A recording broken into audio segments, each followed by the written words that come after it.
La parole de Dieu se trouve dans la seconde épître des Corinthiens,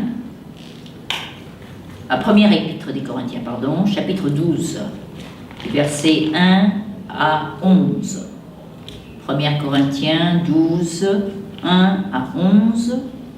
Si vous avez la Bible, lisons ensemble.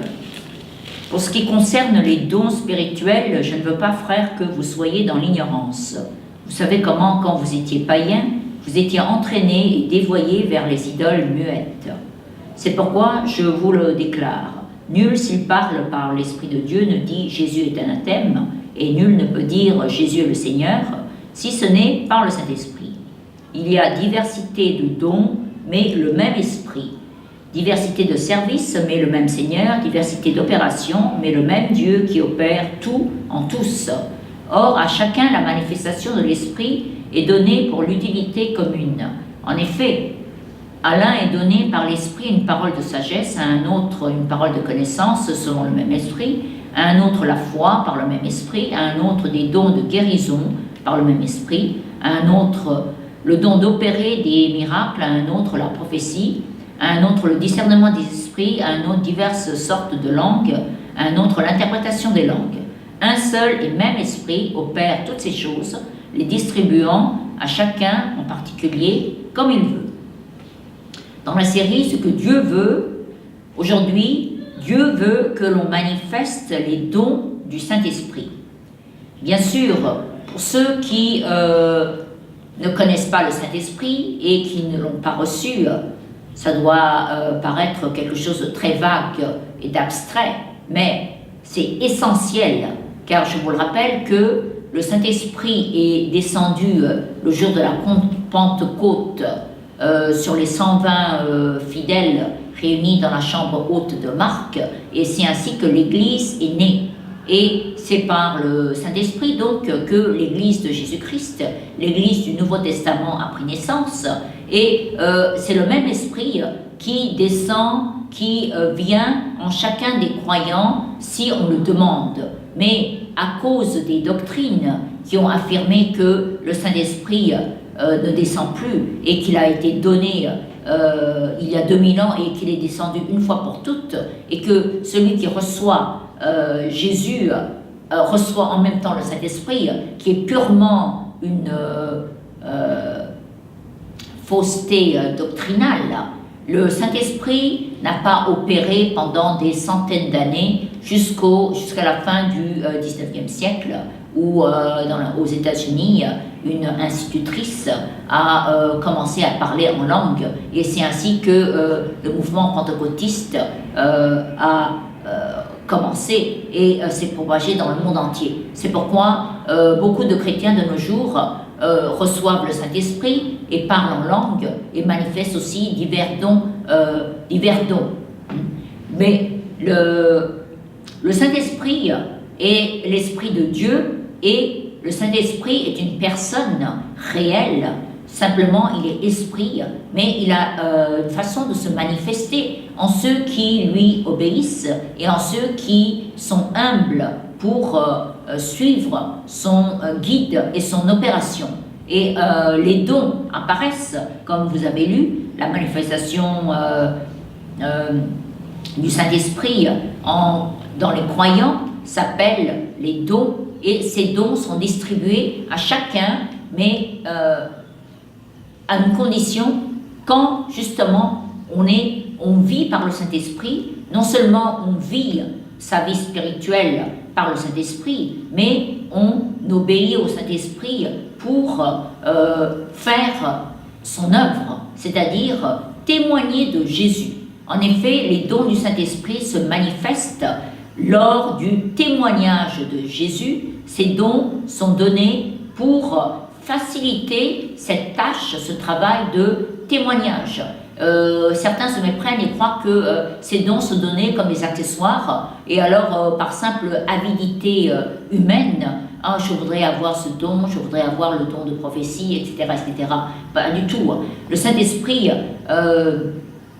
distribue ses dons aux croyants selon sa volonté, selon la faiblesse ou la force, les points forts de celui qui lui obéit.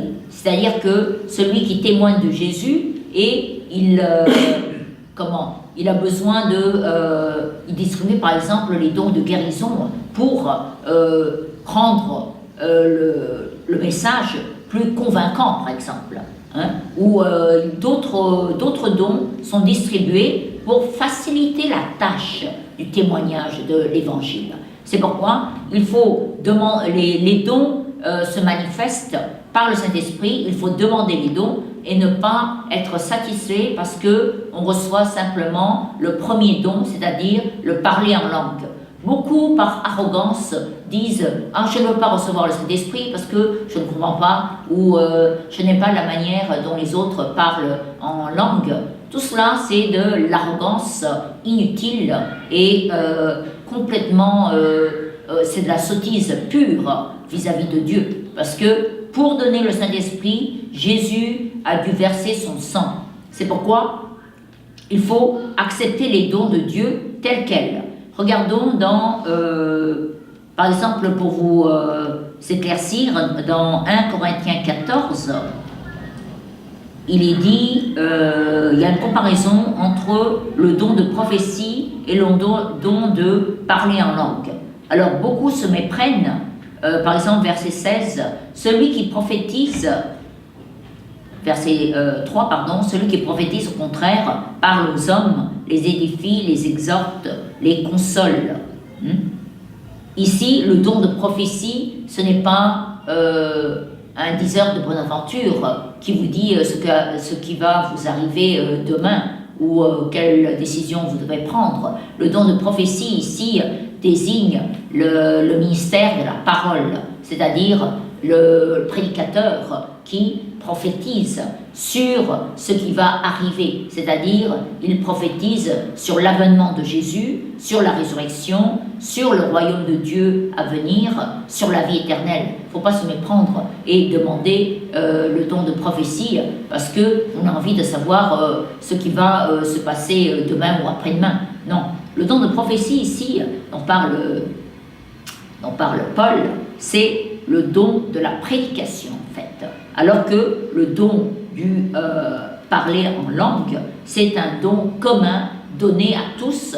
Le parler en langue est quelque chose d'absolument nécessaire pour communiquer avec Dieu. Vous parlez en langue intelligible par votre intelligence, et puis vous parlez en langue, c'est-à-dire la langue de votre esprit que les hommes ne comprennent pas, mais que seul Dieu comprend, c'est le langage de votre esprit. Donc vous n'avez pas besoin de savoir ce que vous dites, parce que votre esprit profère des mystères à Dieu. Mais se parler en langue est utile parce que l'esprit connaît l'avenir et en parlant en langue, vous demandez à Dieu de l'aide en cas d'urgence, en cas de nécessité dans l'avenir. Regardons aussi dans 1 Pierre 4, 10 et 11, il est dit « Puisque chacun a reçu un don, mettez-le au service des autres en bon intendant de la grâce de la grâce si diverse de Dieu. » Ici, Pierre suggère de mettre les dons au service des autres, c'est-à-dire les autres désignent l'Église. Les dons sont faits pour édifier l'Église, bien sûr. Donc, Dieu veut que l'on manifeste les dons du Saint-Esprit. Et pour cela, il faut demander cette manifestation et aussi, il faut se faire opérer, il faut se faire manipuler par le Saint-Esprit, c'est-à-dire il faut prêcher l'Évangile pour que le Saint-Esprit se manifeste et se manifeste en nous donnant ses dons. Au nom de Jésus, que vous soyez remplis du Saint-Esprit pour pouvoir manifester ces dons, les dons du Saint-Esprit, et ainsi travailler avec plus d'efficacité.